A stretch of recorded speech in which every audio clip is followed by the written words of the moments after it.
This is Bo back in the lounge. Want to say hello to our friends and family listening to us all over the internet, making 1.5 million a reality. We're going to go out to talk to Ryan McGivern, former IFL fighter, and he just had a massive fight on December of 2008, and we're going to catch up with him. Hey, Ryan, how you doing, sir? Good. How you doing? We're doing very well. Thanks for showing up. Yeah, no problem. Appreciate you having me on. Absolutely. You know, we always love the IFL guys. We have obviously got our UFC guys now. It just seems like all of you have spread out so far, are being so successful at what you're doing now.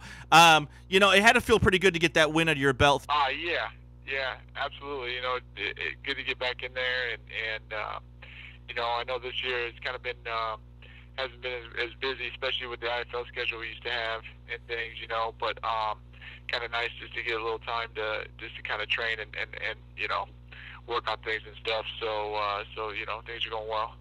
Well, through adrenaline, you had a chance to be on TV, visibility, marketing. You know, it was almost probably like the IFL again. Right now, a lot of you guys who were formerly IFL wrestlers, are fighters, are now having a lot of time off between different matches, and you get a chance to enjoy what you've worked so hard at now. Right. Yeah, that is kind of nice. You know what I mean? Instead of being on this, you know, kind of breakneck schedule where you just kind of, you know, every 5 or 6 weeks fighting and stuff, it's kind of nice to have that time in between. Absolutely. Now, nice thing too, Ryan, is that this year seems like it's a little more aggressive at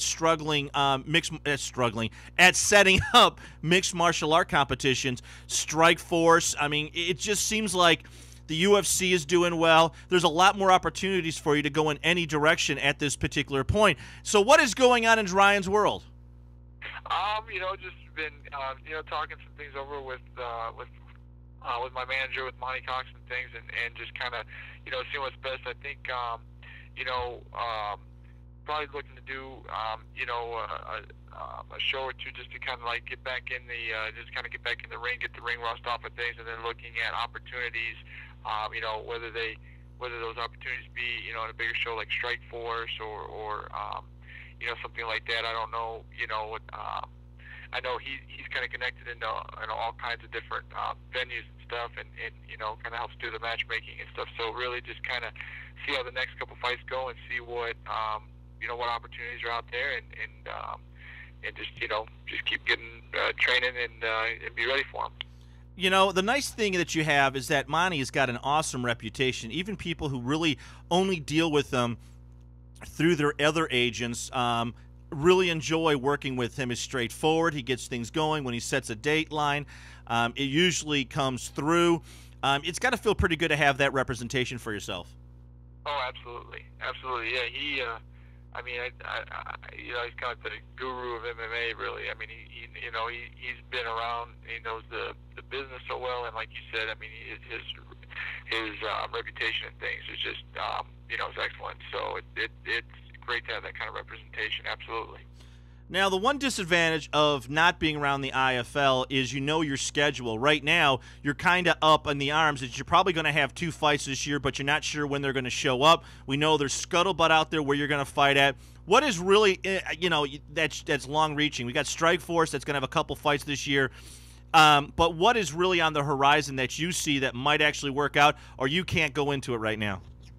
I guess, you know, like I said, just kind of, I'm kind of in the dark in some ways too, only because there's things that, you know, that we're talking about and stuff, but I don't really know either way. So basically, just, you know, I think I may have something coming up, you know, around the September time frame, and then see how that goes, and see, you know, what we can get him for, you know, at the end of the year.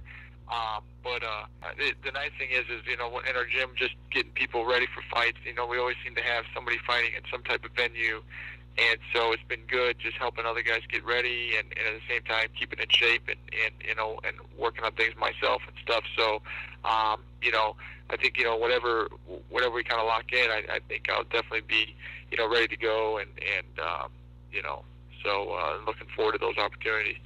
Yeah, when you sit down every morning and you have your cup of Java, you go to work out, you go to your job, you go to train, and you pick up the newspaper and you're sitting there reading it or using your internet or Wi-Fi or whatever you got.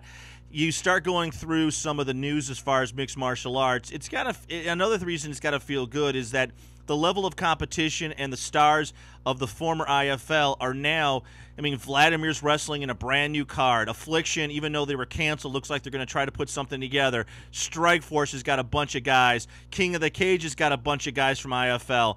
You all really did have a great system going there in those stars. How often do you get a chance to talk with your ex-partners? Well, like I see, Ben and Roy and Mike, seeing those guys a lot. Bart, he's out in Chicago, so I don't see him as well. But it is so cool to see just everybody that competed in the IFL, like you said, out doing really well and being really successful, and all the types of different venues, like you said, King of the Cage, Strikeforce, UFC even, and things. I mean, it's it's encouraging to see, to know that we were part of that league, and you kind of have a camaraderie with all those different athletes that were a part of the IFL and that are out there and are doing really well. So it's really encouraging. It's cool to see. Yeah, absolutely. Now, your background, wrestler, fighter, you're still working with the military, correct? Yep. I'm with the U.S. Army civilian. How cool is it for your guys? Because we know how the military is. We've got friends in the military. You talk about a bunch of guys, even though there's women part of it, but guys being guys. How many guys have recognized you from being on TV? Well, it's funny because I'm in my office. I'm in one of the larger buildings on the island and stuff like that. So I hear people randomly say it's cool too to hear that they still show the old IFL fights and things like that on TV and stuff. So they'll say, I just saw you on TV fighting and things, and I only hope hopefully it was a good one. But Yeah. It's cool. It's cool to see people and the guys there are really a lot of them are real big fight fans and stuff, and so talking with them and I know they're all keeping up on. Some of them know more about what's going on than I do. So. Well, your job is to work out, train. Our job is to find out what's going on. And even here, because we cover all sports, it's real hard for us to find every single little thing going on in the world because we get outed all the time by call-ins, emails. I'm like, I have no idea. You're a fan of the sport, you have no idea? Yeah, we cover like 15 sports. What do you cover? Just one? I mean, come on, give me a break, man. I can't cover everything. Well, I said we can't cover everything, so it makes it kind of hard to keep up on it. Now, where exactly are you at right now? You said an island. Yeah, we my office is it's called the Rock Island Arsenal. It's right between Iowa and Illinois.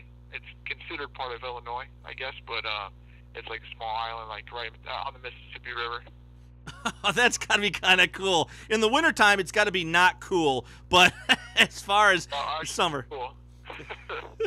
Too cold. Yeah, for real. You got those wind drafts walking up there, walking to the building. It's got to hit you kind of hard. Oh, yeah. Now, right with the big events going on now, you mentioned Roar. We got to get on Roar a little bit. He's a movie star. He's in a movie now. Did he tell you anything about it? Yeah, a little bit about it. I mean, it was really wild. I got a hold of him, and he was like, yeah, he was out in Des Moines, I believe, and they were doing shoots. I mean, I heard. I guess I didn't hear much about about the movie itself, but just kind of just the things he was doing down there and stuff. I mean, that is I'm so excited for him because I know that's